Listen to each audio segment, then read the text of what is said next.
Good morning everyone. Welcome to daily shorts of finance. आज की इस वीडियो में बात करेंगे इकोनॉमिक टाइम्स 12 अक्टूबर एडिशन के बारे में।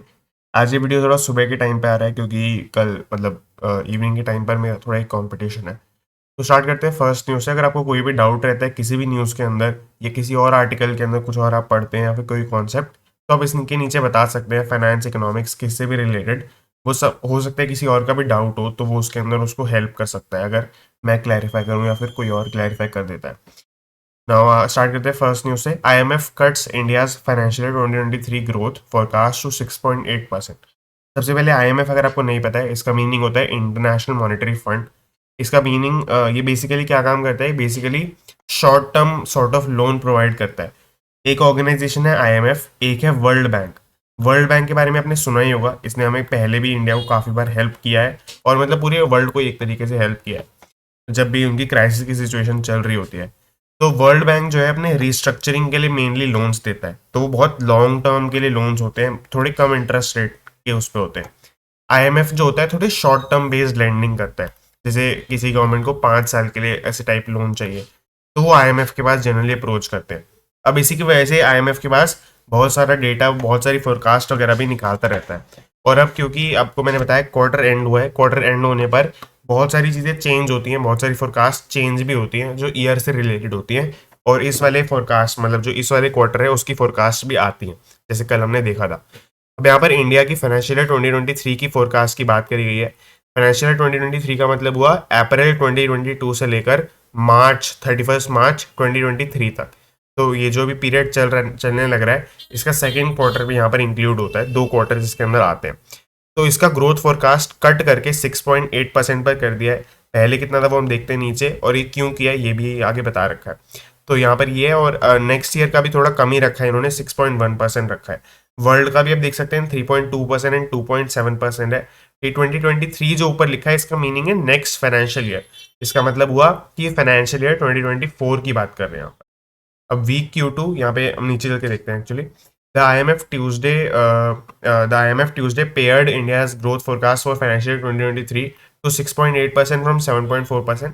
7.4% थी तो वहां से 0.6% का डिक्लाइन कर दिया इन्होंने जुलाई में। इन्होंने क्यों बोला है कि weaker then expected output in the second quarter. तो बहुत ही मतलब इन्होंने जो रीजन दिया सेकंड क्वार्टर से ही स्पेसिफिक है। इसके अंदर बोला है कि जो सेकंड क्वार्टर था इसके अंदर आउटपुट जो था, प्रोडक्शन जो टोटल था, वो वीकर देन एक्सपेक्टेड रहा है। तो ये आपकी कोर इंडस्ट्रीज की आज बात करते हैं मेनली इसके अंदर। तो उनके अंदर आपका एक्सपेक्टेड से कम आउटपुट रहा। उसके अलावा more subdued external demand. External demand का मतलब है एक्सपोर्ट्स की डिमांड कितनी रही। और सबड्यूड, सबड्यूड का लिटरल मीनिंग होता है क्वाइट होना या साइलेंट होना, बट यहाँ पे मीनिंग निकल के आएगा लेस, यानी कि कम एक्सटर्नल डिमांड रही आपकी, लो साइड पर रही।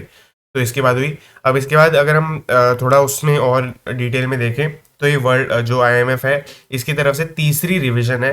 पहले 9% से आपका 7.6% पर आया, अब 7.4% पर आया, अब 7.4 से 6.8 पर जा रहा है। तो ये तीसरी बार आपका ये थर्ड डाउनवर्ड रिवीजन है। पहले और भी बीच में 9% से कहीं और भी आया होगा, तो तीसरी बार रिवीजन करके यहाँ पर आ रहा है। और 9% पर आया था जनवरी में इस साल, जब इन्होंने फाइनेंशियल 2023 का प्रिडिक्शन दिया था।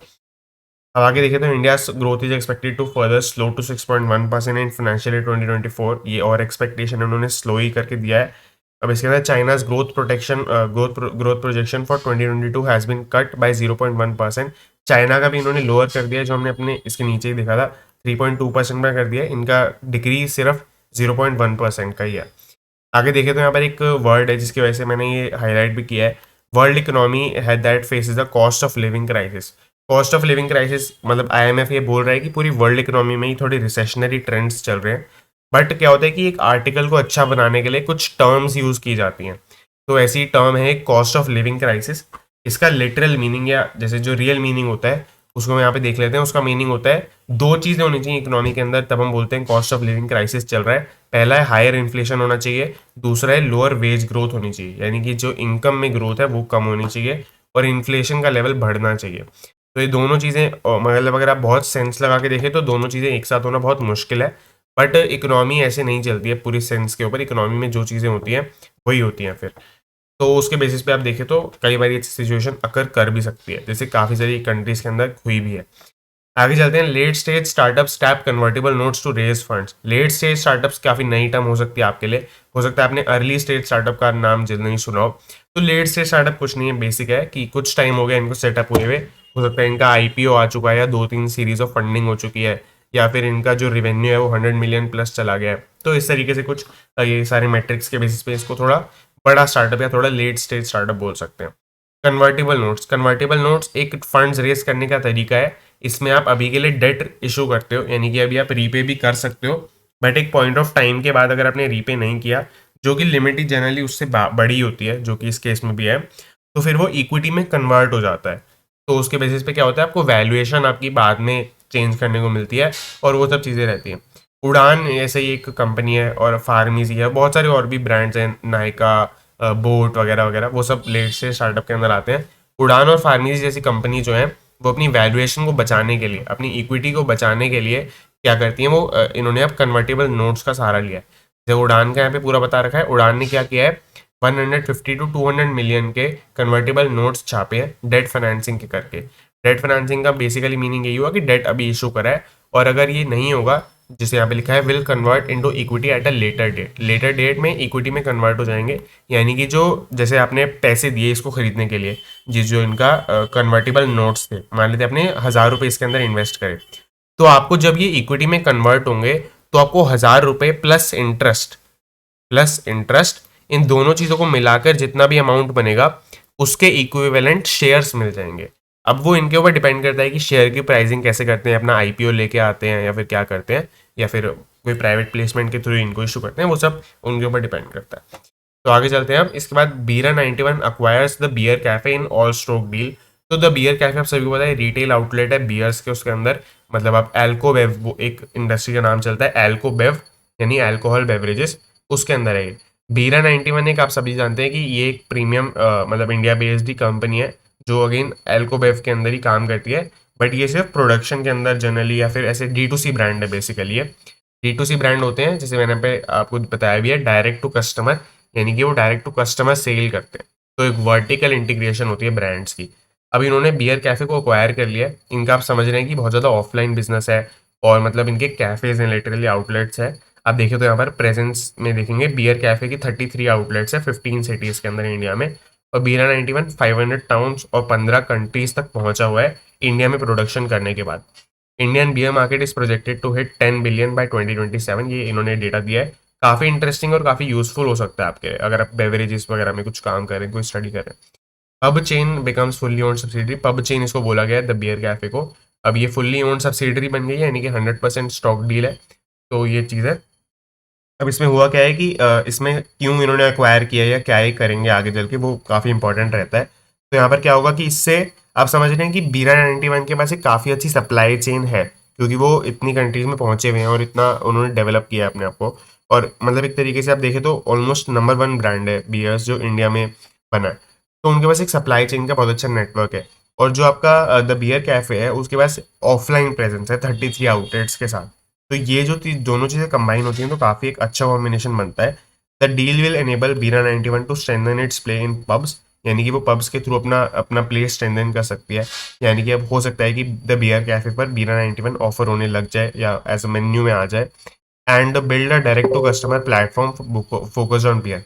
तो क्योंकि ये दोनों नेटवर्क्स भी इनके पास हैं, बीरा 91 एंड द बियर कैफे, तो यहाँ पर अब ये दोनों का एक D2C प्लेटफॉर्म भी बना सकते हैं।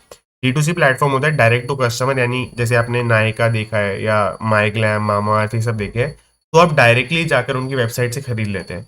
जैसे अगर आप मामाअर्थ का कोई प्रोडक्ट अमेजोन से खरीदते हैं तो वो D2C चैनल नहीं होगा। हालांकि आप मामाअर्थ का वही प्रोडक्ट अगर उनकी वेबसाइट से खरीदते हैं तो वो डायरेक्ट टू कस्टमर होगा, क्योंकि आपने डायरेक्ट मामाअर्थ से डील किया है वहाँ पर। तो ये आपका D2C ब्रांड्स होते हैं। D2C ब्रांड्स होने के बहुत सारे फायदे हैं, इसीलिए मैंने इसको अलग से समझाया भी है। तो वो सब का भी बाद में डिस्कस करते हैं। SpaceX to seek permit for Starlink services. Starlink services आपकी जो आपका DOT है, हमारा डिपार्टमेंट ऑफ टेलीकम्युनिकेशन, इसके पास ऑलरेडी 2 बिड्स आ चुकी है। और SpaceX जो आपकी टेस्ला इलॉन मस्क की कंपनी है, वो तीसरी एक कंपनी होगी जो इस परमिट को मांगने आएगी। कौन सा परमिट? आपकी स्टारलिंक सर्विसेज को प्रोवाइड करने के लिए। ये तो है स्टारलिंक, इनकी कंपनी का नाम है जिनके थ्रू ये सर्विसेज प्रोवाइड करेंगे। अब ये जो लाइसेंस है उसका नाम है GMPCS लाइसेंस। GMPCS मतलब global mobile personal communications by satellite services. यानी कि बेसिकली सैटेलाइट को यूज करके जो डीओटी की है उसके थ्रू ब्रॉडबैंड सर्विसेज प्रोवाइड करना, इंटरनेट वाली सर्विसेज प्रोवाइड करना, ये होता है मेन काम। अब ऑब्वियसली बहुत टेक्निकल इसके अंदर आप जा सकते हैं, जाना चाहते हैं तो। Launch broadband from space services, यानी ब्रॉडबैंड फ्रॉम स्पेस सर्विसेज ये करना चाहते हैं।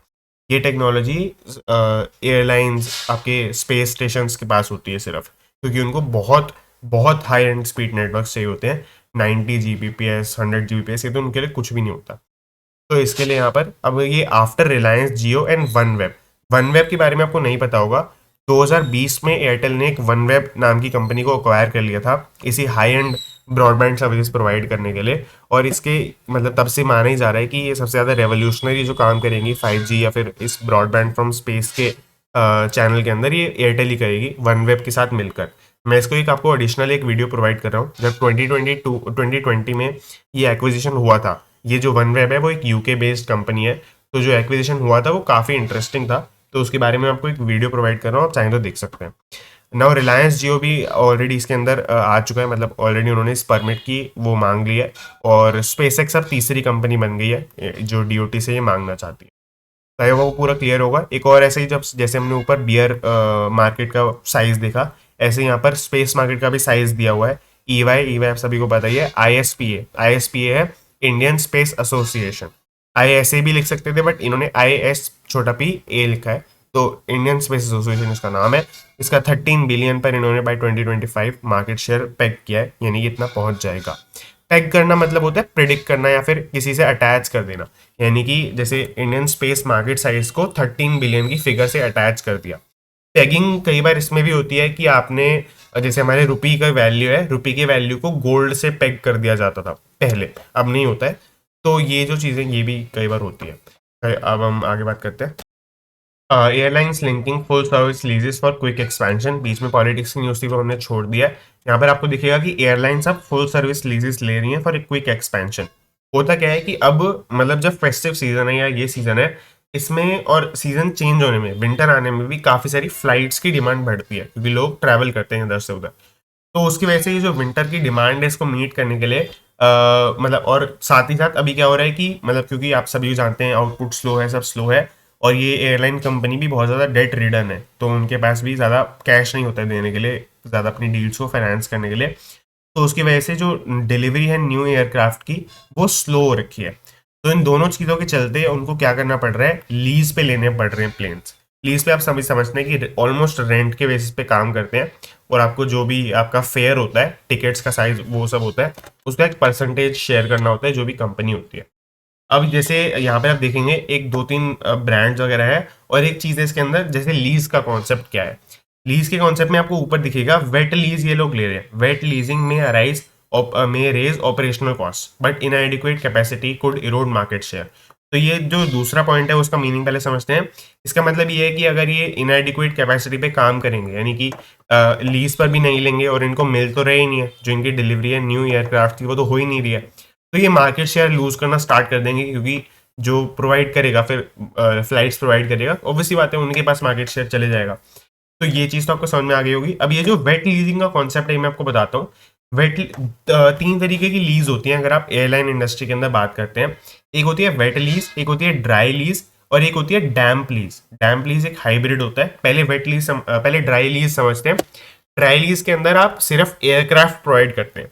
सिर्फ एयरक्राफ्ट से मेरा मीनिंग हुआ कि फिर जो आपका फ्लाइट का अटेंडेंट होंगे, जो पायलट्स होंगे, जो आपके एक क्रू के मेंबर्स होंगे, और जो भी आपकी सपोर्ट सर्विसेज होंगी, जो भी सब होगा वो सब हमारी ही कंपनी प्रोवाइड करेगी जो लीज पर ले रही है। हालांकि उसको लीज पर लेने का भी खर्चा देना पड़ेगा, और खुद अपना वो सब भी जो लोग हैं उनकी सैलरी या जो भी उनका जो भी monetary benefit, non monetary benefit होता है वो भी देना पड़ेगा पूरे टाइम तक। तो ये चीज़ होती है। अब कई बार वेट लीज लेनी पड़ती है। वेट लीज मतलब जिसमें आप दोनों चीज़ें प्रोवाइड करते हैं, आप एयरक्राफ्ट भी प्रोवाइड करते हैं, क्रू भी प्रोवाइड करते हैं, मेंटेनेंस भी प्रोवाइड करते हैं। और क्रू के अंदर दोनों क्रू आते हैं। आपका फ्लाइट बेस्ड क्रू भी आता है, जिसके अंदर कंट्रोल रूम में जो लोग बैठे होते हैं, मॉनिटर कर रहे होते हैं फ्लाइट को, और पायलट्स तो आते ही हैं। दूसरी बात, वो जो आपका फ्लाइट का क्रू होता है वो भी आता है। फ्लाइट का क्रू नहीं बोलना चाहिए, जो आपका अटेंडेंट का क्रू होता है वो भी आता है, जिसके अंदर आपकी एयर होस्टेस आती हैं, एयर होस्ट आते हैं, वो सब आते हैं।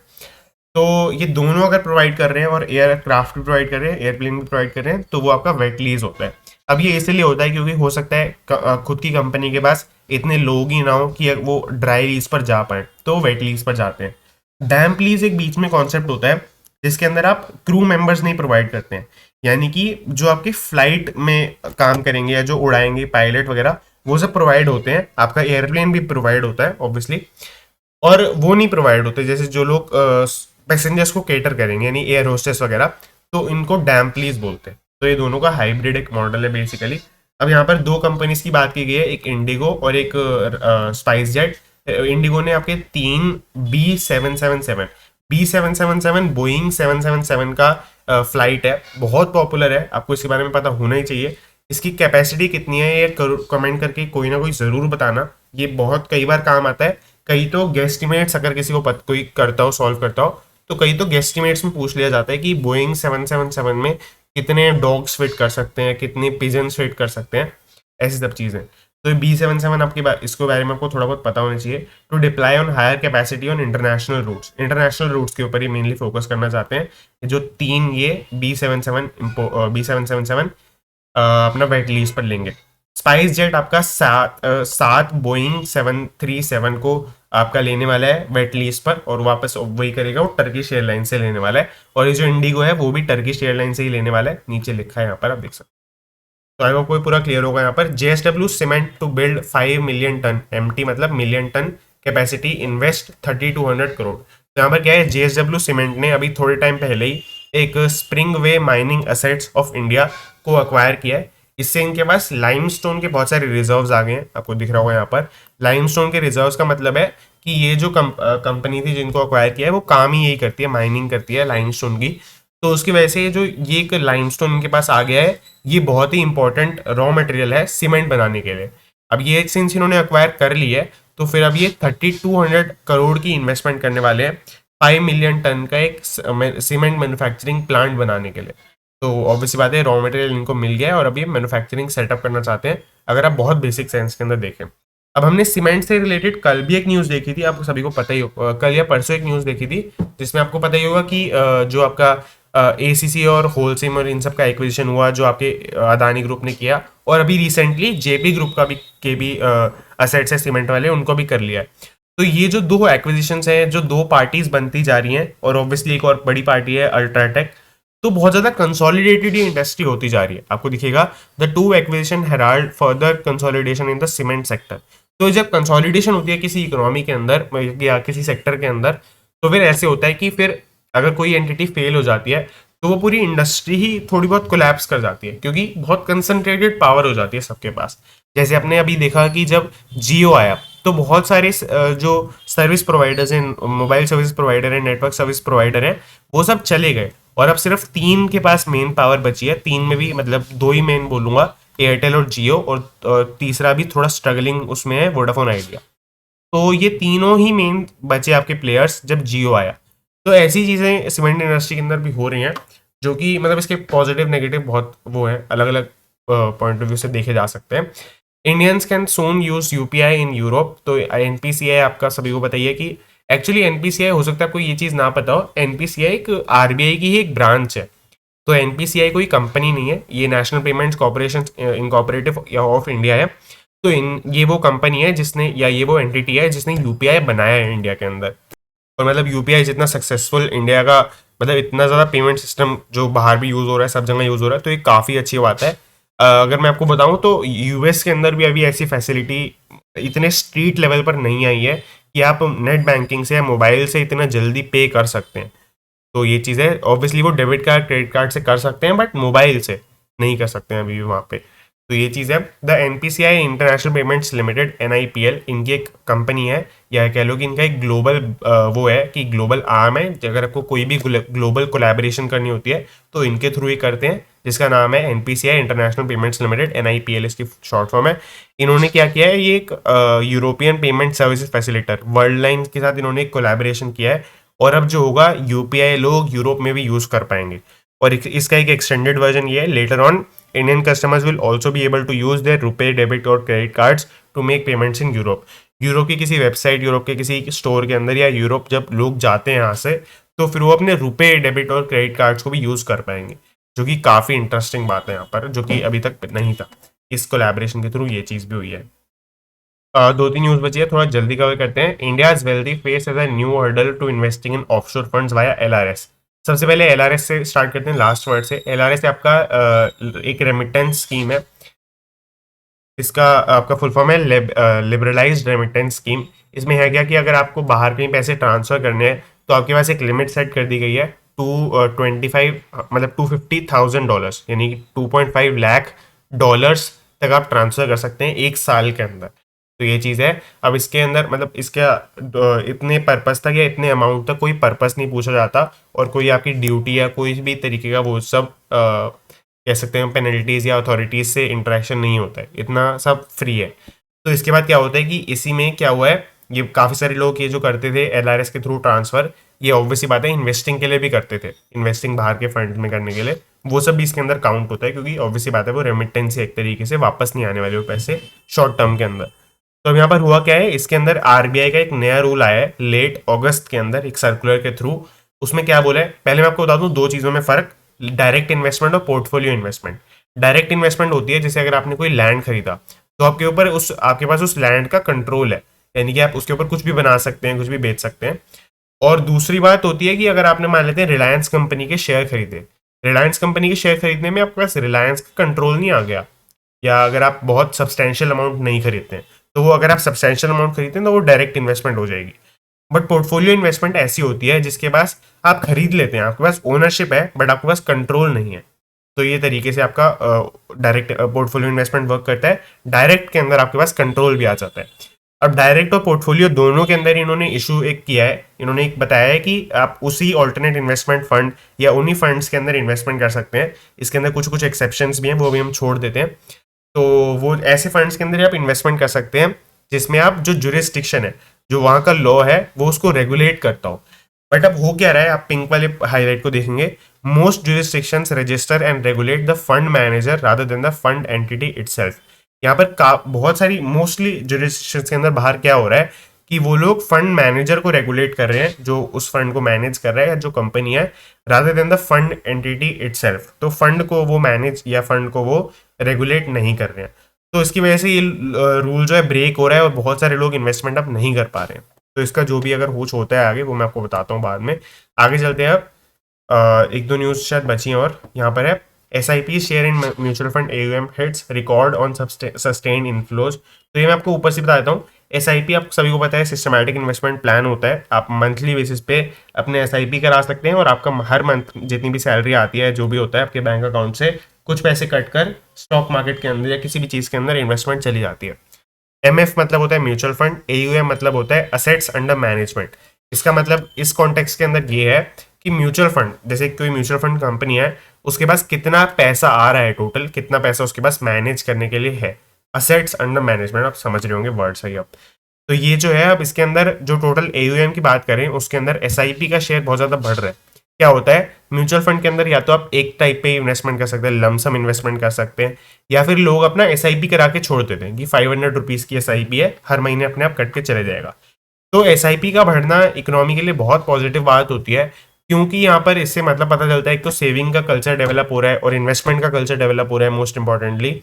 दूसरी बात कि लोगों की इनकम बहुत ज़्यादा सस्टेन्ड है क्योंकि वो हर बार इन्वेस्टमेंट कर पा रहे हैं, और मार्केट के ऊपर भी बिलीफ बनता है कि मार्केट नीचे जा रहा है तब भी लोग इन्वेस्ट करें हर महीने, या फिर ऊपर जा रहा है तब भी लोग इन्वेस्ट करें हर महीने। तो इस तरीके से होता है। द एवरेज टिकट साइज, ये बहुत इंपॉर्टेंट डेटा है, बहुत इंपॉर्टेंट डेटा है। इसके अंदर क्या लिखा है, एवरेज टिकट साइज एक जो पर्सन का इन्वेस्टमेंट करने का SIP के अंदर, वो पास्ट 1 ईयर में स्टेबल रहा है, अराउंड 2200 2300 पर अकाउंट रहा है। Number of new SIP accounts grow 27% annually. SIP के अकाउंट्स 27% से लास्ट ईयर बढ़े हैं, ये क्वार्टर टू के एंड तक कंपेयर कर रहे हैं।